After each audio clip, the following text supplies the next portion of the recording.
انگریز ہندوستان کیسے آئے، انگریزوں کے ہندوستان آنے کی تاریخ کیا ہے؟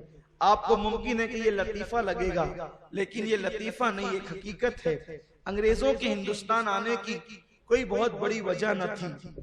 کالی مرچ اور گرم مسالے انگریزوں کو ہندوستان لائے ہیں، اس سے زیادہ کوئی حقیقت انگریزوں کو ہندوستان لانے کی نہیں ہے۔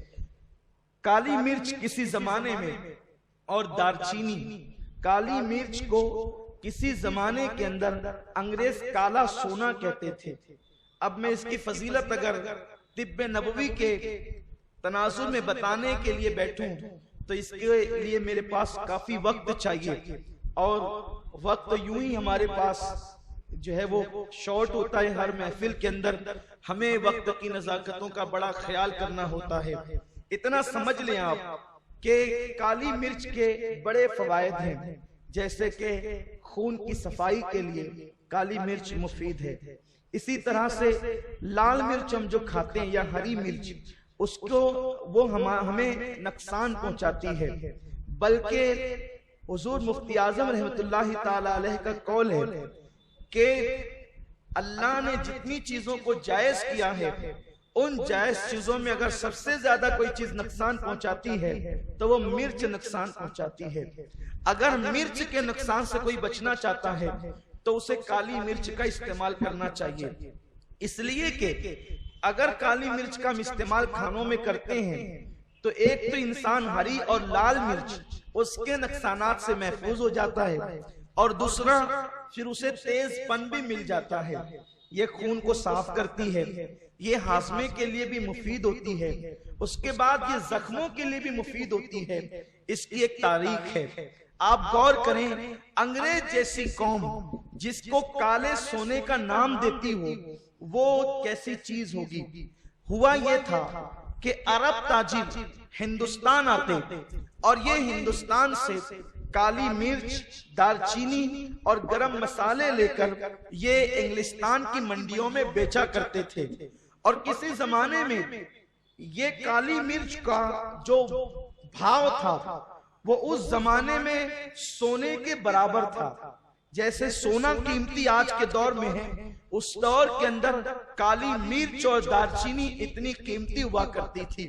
یوں بھی ہندوستان کے گرم مسالے، ہندوستان کا عود، ہندوستان کی جڑی بوٹیاں اتنی مشہور ہے کہ عرب اس پر فدا تھے، بلکہ کچھ ضعیف حدیثوں میں اللہ کے رسول صلی اللہ علیہ وسلم نے خود ہندوستان کی جڑی بوٹیوں کی تعریف فرمائی ہے۔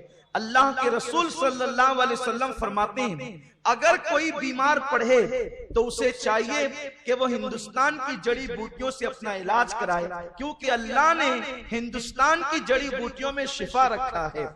ایک ضعیف حدیث یوں بھی ہے، آقا کریم صلی اللہ علیہ وسلم سے پوچھا گیا یا رسول اللہ آپ کو عطریات میں سب سے زیادہ کون سی خوشبو پسند ہے؟ تو آقا کریم نے فرمایا مجھے ہندوستان کا عود بڑا پسند ہے۔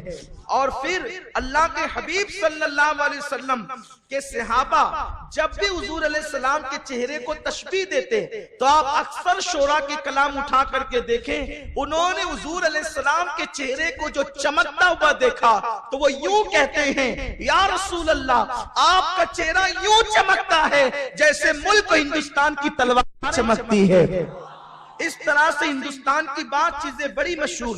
اب ہندوستان کے اندر یہ دارچینی، کالی مرچ، گرم مسالے آخر اتنے مشہور کیوں ہوئے، اتنے فیمس کیوں ہوئے، یہاں کی جڑی بوٹیوں کے اندر اتنی تاثیر کیوں ہوئی؟ تو اس کی ایک وجہ میں صرف یہ رکھ کر کے آگے بڑھنا چاہتا ہوں، کبھی آپ مجھے یاد دلائیں تو انشاءاللہ یہ مستقل عنوان ہے ہند کی سرزمین کے پھل اور جڑی بوٹیاں اور یہاں کے عطریات۔ انشاءاللہ تعالی احادیث رسول کی روشنی میں اس پہ گفتگو ہو سکتی ہے، کسی دن ہم اس کو موضوع سخن انشاءاللہ بنائیں گے تو آپ کو پتا چلے گا کہ ملک ہندوستان کی سرزمین کی عظمتیں اور برکتیں کیا ہیں۔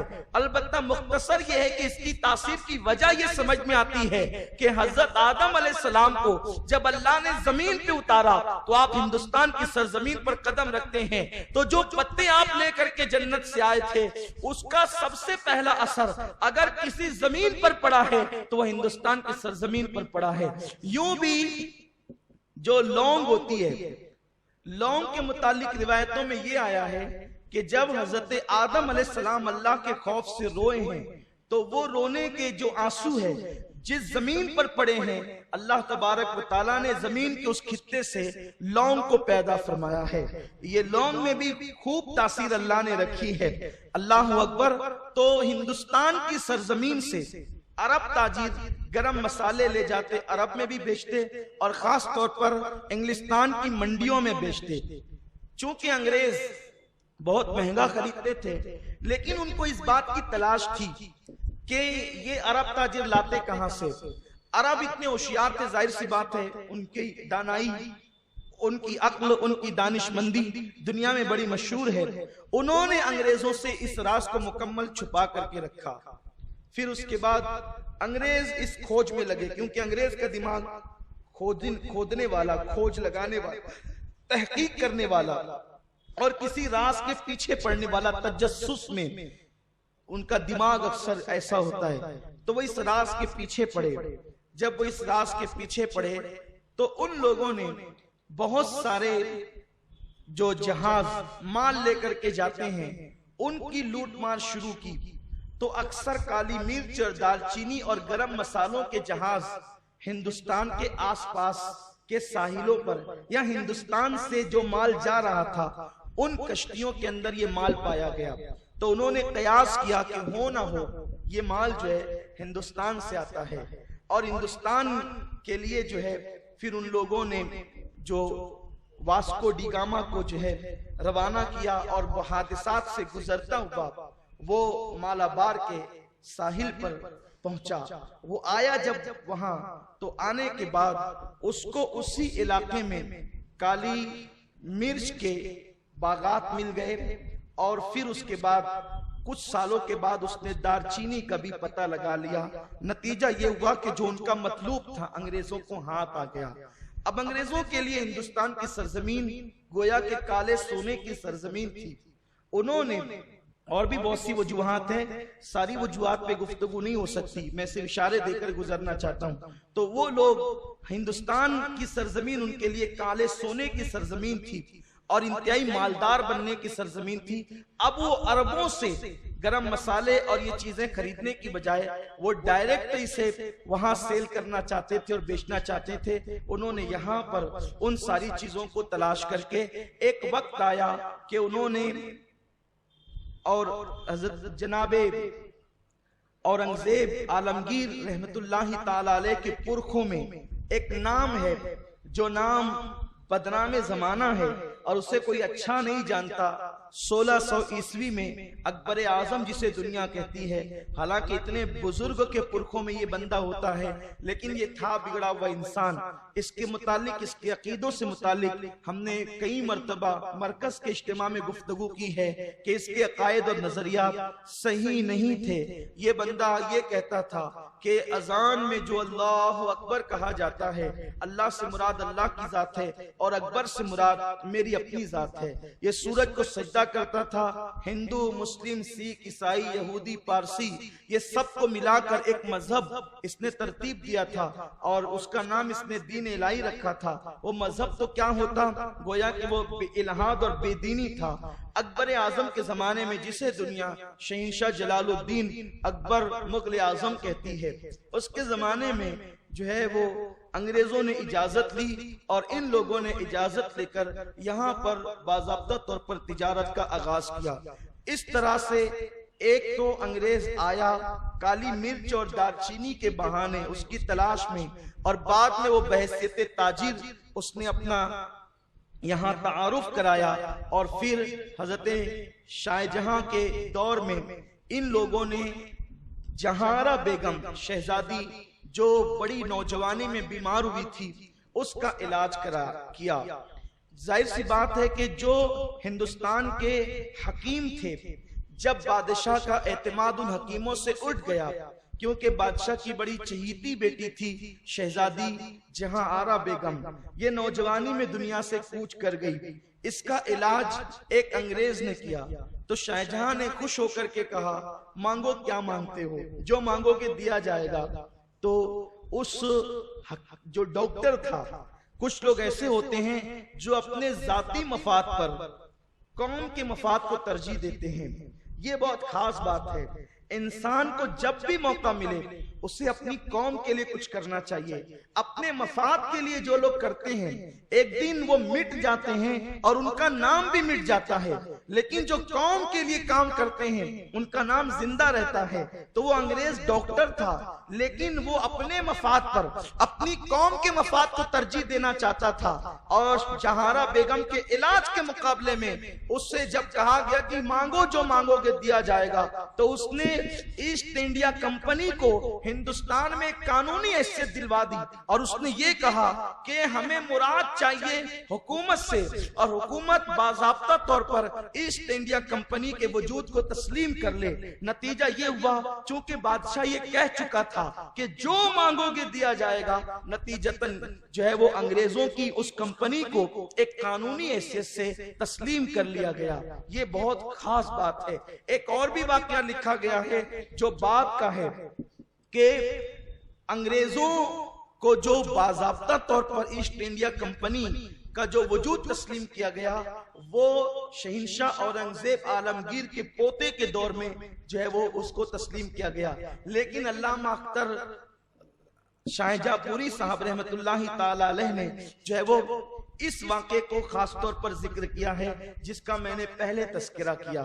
اب یوں ہوا کہ ایسٹ انڈیا کمپنی دھیرے دھیرے اپنے قدموں کو جمانے لگی، لیکن چونکہ ابھی بیدار مغز بادشاہ اورنگزیب کا دور تھا، اورنگزیب نے ان لوگوں کو پنپنے نہیں دیا یا ان کو بہت دبا کر کے رکھا، بلکہ کہیں کہیں ساحلوں سے ان کے جو کمپنی کی کوٹھیاں تھی اس کو اکھاڑ کر بھی پھینکوایا. یہ ساری چیزیں ہوئی، لیکن اورنگزیب عالمگیر کے بعد ان کے بیٹوں کی جب حکومتیں آئی تو نتیجہ یہ ہوا کہ جب عیش پرستی محنت کی جگہ جب عیش پرستی جنم لیتی ہے تو اس وقت پھر جو ہے وہ حکومتوں کا خاتمہ ہو جاتا ہے.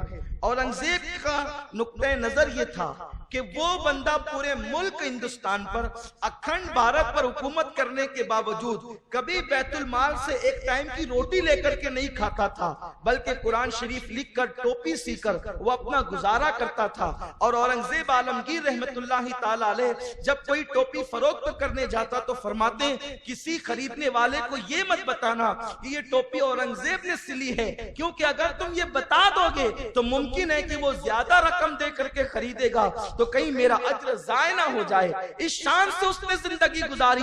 لیکن اولاد ہوتی ہے، اولاد کوئی ضروری نہیں ہے کہ باپ کے نقش قدم پر چلے، اور پھر اولاد عیش پرست ہو گئی اور پھر بیٹوں سے زیادہ پوتے عیش پرست ہو گئے. اور پھر ایک وقت وہ آیا کہ بہادر شاہ کے دور پر آنے تک کے یہ لوگ وظیفہ خوار بادشاہ کی حیثیت سے اپنی زندگی گزارنے لگے. حضرت قبلہ استاذ گرامی قدر حضور امیر سنی دعوت اسلامی نے ایک مرتبہ مجھ سے فرمایا تھا کہ ایک مفکر کا قول ہے کہ جس بندے کو کروڑوں مشقتیں اس کے مشن سے ہٹا نہیں سکتی، اس بندے کے قدموں میں عیش و عشرت کے سامان ڈال دیے جائیں وہ بندہ اپنے مشن سے ہٹ جاتا ہے. جس کو مشقتیں مشن سے نہیں ہٹا پاتی ہے اسے عیش کے سامان مشن سے ہٹا دیتے ہیں. کسی کو عیش میں مبتلا کر دو وہ اپنے مشن کو بھول جائے گا. یہی کچھ ہوا کہ انگریزوں نے ان مسلم تاجداروں کے قدموں میں عیش قدے سجا دیے، اور نتیجہ یہ ہوا کہ جن کے باپ داداؤں کو مشقتیں ان کے مشن سے نہ ہٹا سکی، عیش قدوں نے ان کو ان کے مشن سے ہٹا دیا، اور نتیجہ یہ ہوا کہ یہ لوگ اپنے مشن سے غافل ہو گئے. اور پھر پورے ملک ہندوستان کے اندر جو ہے مطلق العنانیت پھیلتی چلی گئی. ہر بادشاہ نے، ہر باج گزار نے، ریاست کے والیوں نے اپنی اپنی الگ الگ حکومتیں قائم کر لی. پھر اس کا فائدہ کبھی احمد شاہ ابدالی نے اٹھایا، پھر اس کا فائدہ کبھی کسی نے اٹھایا، کبھی کسی نے اٹھایا، کبھی مرہٹوں نے اٹھایا. اور نتیجہ یہ ہوا کہ مغل بادشاہوں کی حکومت کی بنیاد جو بادشاہ تیمور نے رکھی تھی، آل تیمور جو ہے اس کے بعد جو ہے وہ ٹکڑیوں میں بٹ گئے اور وظیفہ خار جو ہے بادشاہ بن کر اپنی زندگی کو گزارنے لگے۔